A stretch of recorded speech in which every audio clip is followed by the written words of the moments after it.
আমি ডিভোর্সি ছিলাম। পরে আমার বাসা থেকে দেখে অন্য জায়গায় বিয়ে দিল। ছেলে ভালো চাকরি করে, ভালো পরিবার। কিন্তু এখানে প্রথম কয়দিন ভালো যাওয়ার পর দেখি আমার যে স্বামী, উনি প্রচুর রাগী, কিছু হলে ভাঙচুর করে।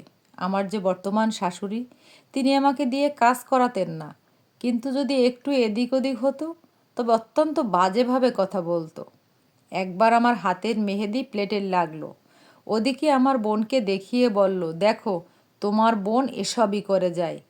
এমন কিছু করে যায়। আলহামদুলিল্লাহ ভালো যাচ্ছিল। আমি কনসিভ করলাম যখন 5-6 মাস, তখন আমার স্বামীকে বললাম তিনি আমাকে ঢাকায় নিয়ে আসেন। তিনি যেমন ভালো তেমন খারাপ। একদিন কথা কাটাকাটির জন্য উনি রুমে আমার শরীরের উপর উঠে গলা টিপে ধরলো। তখন আমি 8 মাসের প্রেগনেন্ট। আমার চোখ দিয়ে রক্ত বের হচ্ছিল। আমার নিঃশ্বাস বন্ধ হয়ে যাচ্ছিল। কিছুক্ষণের জন্য ভেবেছিলাম আমার বাচ্চা হয়তো আর নেই। আমি না বাঁচলে আমার বাচ্চা কিভাবে বাঁচবে। পাশের রুমের এক ভাবি আমার চিৎকার শুনে আসে। কোনোভাবে আমার জ্ঞান ফিরে পাই। পরে আমার স্বামী আমাকে নিয়ে তার মামার বাড়ি চলে যায়। পরে আমার আব্বু আম্মুকে জানালে ওনারা আমাকে নিতে আসে। আমাকে যেতে দেয় না। আমার আম্মু আমাকে ডাক্তার দেখায়। ওনারা আমাকে ডাক্তারের কাছেও নিয়ে যায় না।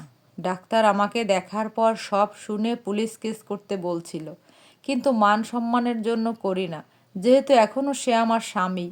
আমার স্বামী আমার আব্বুর পা ধরে মাপ চায়, আমার দিকে তাকায়। হাসপাতালে সবাই জিজ্ঞেস করছিল কিভাবে হয়েছে। বলা হয়েছিল অ্যাক্সিডেন্ট।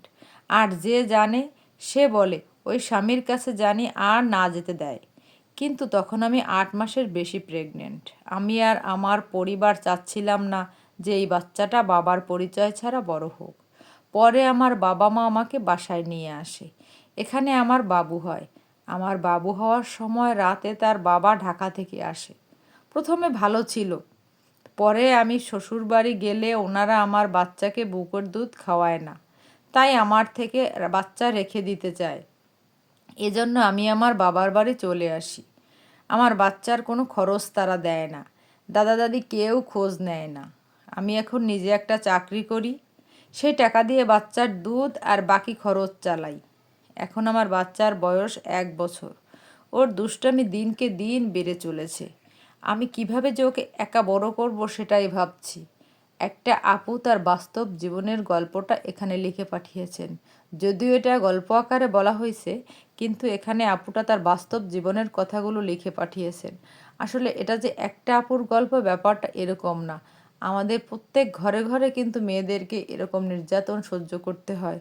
একটা সন্তান জন্মের পর সেই সন্তানটাকে বড় করার দায়িত্ব মাকে নিতে হয়।